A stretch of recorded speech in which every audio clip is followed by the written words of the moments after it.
Well, here we are, day 2. This is Carmen Rowe embarking on this logging of 30 days of leading a mindful life in the real life world of a busy intellectual type professional that's trying very hard to still be human in the process, and not just in the process, but at the base level, and let the rest come from that, other than letting the professional part and all that comes with it define you. So, but the focus here again is living a mindful life, application on the granular pieces of how you can be mindful as you work your way through your day, not just sitting meditation, um, or whatever version of mindfulness that you have picked up on.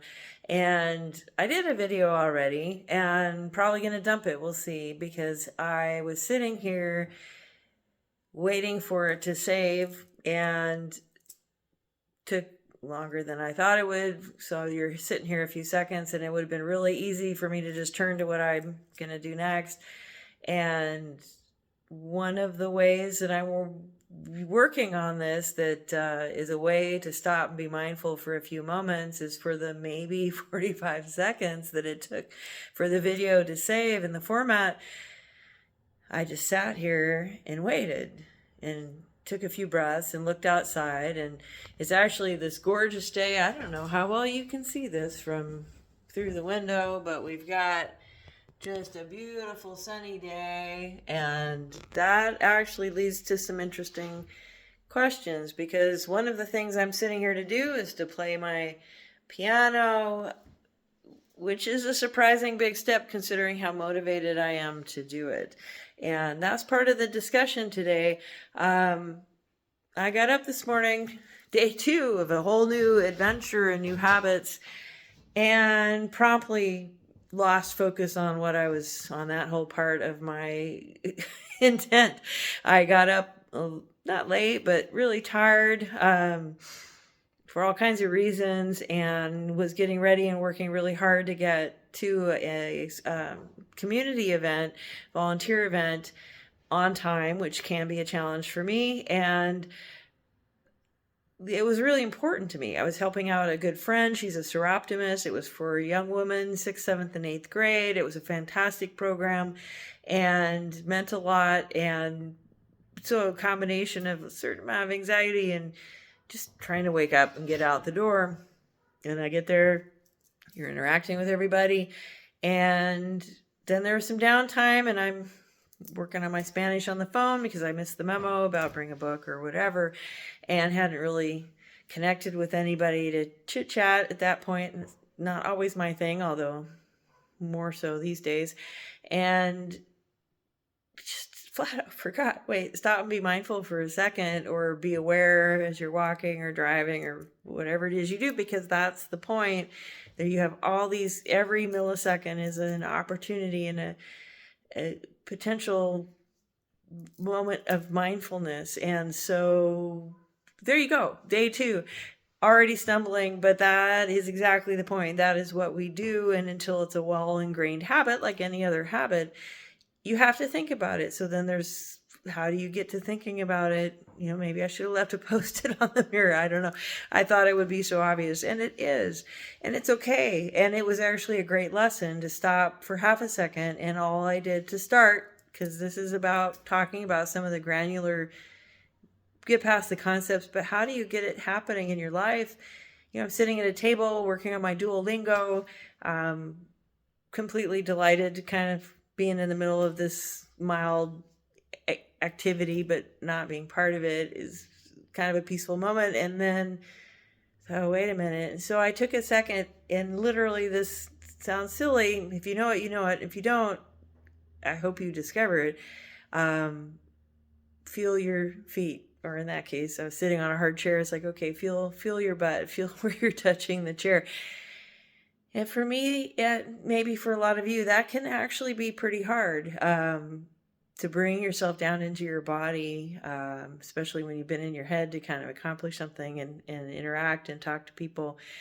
And there's these shifts that happen, especially the more you do it and the more you practice this. And then looking at my hands, feeling the weight of the phone in my hands, just whatever, pick something tangible, physical in your immediate world. And then I kept on going, and did my thing. And actually, I think in that relaxed moment, of course, people come up and I'll admit sometimes there's this mild, like, I don't know that I really want to talk. I'm kind of happy doing my thing. But of course, you're there to interact. And it ends up being delightful. Actually, some genuinely cool people there. And I really enjoyed it.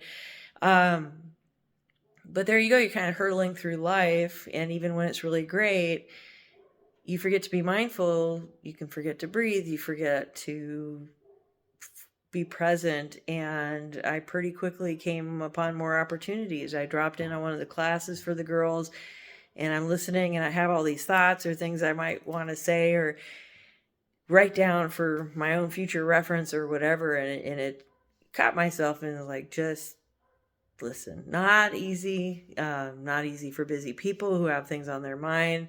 Really not easy for someone with ADD. And sometimes doing a certain amount of, getting it out of your head is helpful, but so often it's just a distraction and an evasion of the moment, and not putting any judgment or good or bad on that. It just is. And it was an interesting process to be able to come down into that. I really did have to focus on my breathing a little bit, and that it doesn't last tremendously long for me. I wasn't completely caught up in what I was hearing, but I waited until I could settle into it and really listen to people. Not just that I'm just waiting for my chance to talk, or I'm trying to pick up on what it is I want to write about for something else, but just sitting and absorbing what the other person's saying, active listening stuff.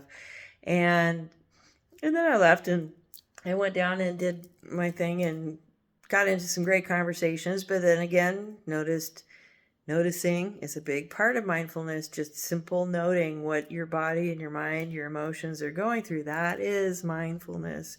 It's not just sitting on a chair or quieting your mind. It's being aware and being mindful, right? We've taken that definition so many directions, we forget the simplicity of it. And so it was interesting. Lunch came and I'm like, yeah, I'm not hungry. And then I stopped and, well, why is that? Well, I just was in a couple super engaging, challenging, interesting conversations with some very cool women, and the excitement of somebody new I connected with, and we all kind of got each other and had some really, intense, important, with a lot of lightness and humor conversations. And I realized, okay, when I get that much in my head, I'm disconnecting from my body again. The body just shuts off. And in a strange way, just kind of go with me on this. And there's science on all this stuff. It's a little bit of a fight-flight thing. Not exactly, but it's a similar, your body's disconnecting from your head, so your head can engage in what you're engaging in. And it's a weird adaptation of our modern life to some very primal responses to the environment. So when there's a lot of stimulus, that can happen. And that, just noticing that, oh yeah, my body's just not interested in taking care of itself because you're all up in your head right this second. And it's like, all right, acceptance is part of it also. I follow the Buddhist tradition of meditation, and one of the core principles of that whole line of philosophy, of thought, of spirituality, whatever you want to call it, is accepting what is and allowing it to be. I think that's one of the fundamental misperceptions of at least a lot of basic meditation or mindfulness. You're not trying to, or it's a misuse of it, to try to take a negative emotion and make it into, or what you're perceiving as a negative emotion, and make it into something that's more pleasant. And that's its own whole deep discussion, but it really is as simple as noting. Notice it, name it if that's helpful, like, oh, thinking, seeing, hearing, whatever, feeling, and to keep on moving. Don't sit there trying to change it. You're just going, oh, okay. Curiosity, get the curiosity in there. And that includes, Different people say it different ways, but one of the best ways to get past judgment is to replace it with curiosity. And that goes for yourself. Oh, I didn't meditate. If you're really having a hard time getting hung up on that and saying, or I forgot to be mindful, more accurately in this case, not just the sitting down. I never was planning on that first thing in the morning, but this particular morning. But oh shoot, it's 11:30 and I hadn't completely spaced out on this whole mindful thing. And no judgment on it, but if you do, which I've run into plenty, you go, and it just won't, like, the judgment itself is kind of hanging on, you can actively then replace it. So I'm sure you're familiar with, whether from human psychology or classic dog training, if you have a persistent negative behavior that won't just stop, replacing it is one of the most effective ways to making it stop. Replace it with something else. And in this case, it's curiosity. Go, gosh, why am I doing this? Why? Whatever. The question is, asking it's the important part. And so there's a little bit of mindfulness right there, when you can stop and go, oh, I'm this. And if you're clinging to some judgment about it or stressing about it, which means there was a judgment involved, you go, stop and go, I wonder why I'm reacting to this way. And you don't have to have an answer right away. Asking the question is the point. And so, back to this moment, I went and helped, my partner, my man, who's in the service industry at a fun fair he's doing today, maybe not helping so much, more moral support. But I came home a little early so I can do the video that I had committed to myself to do, and play the piano and take a few moments. And because for me, that's the other piece of it, this mindfulness thing, getting back to sitting meditation practice. I'm here to talk about all this, but I fell off of it for quite a while, despite knowing how much it helped me and how fantastic it was. And because that's just life, you're going to go through cycles. And for me, coupling it with a couple things, life shifts, like the sit down meditation, being mindful during the day, reconnecting to music, something that was a very huge part of my life for a very long time, and then for an equally long time then wasn't. And it's interesting how challenging it can be to settle down and be okay with, I'm going to sit down and play. I genuinely love it. Now, if I needed an excuse, which I don't, but I have my doctor saying, oh, it's so great you're doing this, because it's one of the very best ways to get in the right and left side of your brain working together, which for me initially was part of dealing with some anxiety after I went through a big block of time dealing with an intense version of that. But, and even the ADD part. And there's a million reasons that music is so healthy for you, and yet it's so easy to look at that as your luxury thing or your recreational time. And that shift in thinking is a very big part of what I'm working on, because I know that's not the best way, that I don't even believe it's correct, but my training, the society, everything around me, how I grew up, pushes a different story. So it's an everyday thing to push back at that a little bit at a time. And so coming home, that's the next mindfulness. I'm going to stop.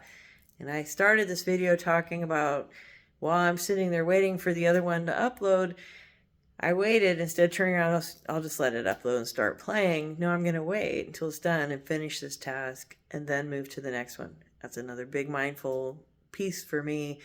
Stop and wait through the task that you've chosen to put in front of you. And if you put it aside, but don't, anyway, that's a whole nother thing. And as I'm sitting here looking out the window, I wish I could show it a little better. Out on the other side is our little sitting area that has a little fountain and bird feeder. And of course, most days, to be honest, I look out there and it's beautiful and I do see it, but I also see the weeds that are growing. I mean, it really is a little bit of a wild nature out there. But that's also part of what I like about it. And I have to sometimes stop. And here's a mindfulness. and step outside and look at it. If I was walking into this yard and it was somebody else's, I would be thrilled. I would think it's amazing. When it's mine, I'm looking at all this stuff. The patio's not finished. I need to figure out pavers and blah, and find, coordinate with the person to put them in, or do I do it myself, and the weeds and the this and God, you know this story, and the list is endless. And having a moment where you just don't, and sometimes that comes better than others. And this time I was able to just see, wow, look at all the green. Some of the flowers are coming out. The goldfinches are back. It's so exciting. They're so beautiful. I would have never seen that. I've been looking for them. Would not have noticed if I hadn't stopped and been looking out the window for the whole less than a minute that it took my video to open. And in that less than a minute, I realized I need to do the video over, because I talked in broad brushes and I'm missing those kinds of things. This is how you do it. Or, not do this exactly, but I am giving you examples from the real life on this 30 days and how I bring myself back. Because like I mentioned in the video yesterday, the initial stab at let's get this thing started, your mind's going to shoot off a million times constantly. I mean, one, that's how we evolved. It just is. And it's a matter of disciplining the mind to keep bringing it back very gently with love, and just doing it again, because that is meditation. That is mindfulness. It's not some accomplishment of I stilled my brain. I'm reminded of a podcast I interview with a monk who'd been a monk his whole life. His father had been a monk, and he was asked, well, what's the longest that you've silenced your mind? And he thought about it, and 6 minutes. Shocking everybody, right? And it's a reminder that we're human. This is literally how we're wired. And obviously there's some people that reach a truly heightened level, but for most of us, on the planet, even those who practice this every day, it's the practice. There's a reason they call it that, and it's bringing your mind back with some grace, without judgment. Just, there I go. Okay, let's come back. That's it. That's the mindfulness. And this project is to just bring awareness on the million opportunities you have at any point in your day to stop, even if it's for half a second, and look at that bubble floating around when you're washing dishes, or feel the weight of something in your hand, or how something feels when you touch it, and a warm moment. Grab whatever you can and you weave it into your life. And that's what we're here to talk about. So I hope you have a fabulous day. Thanks for being here. Talk to you soon. Bye.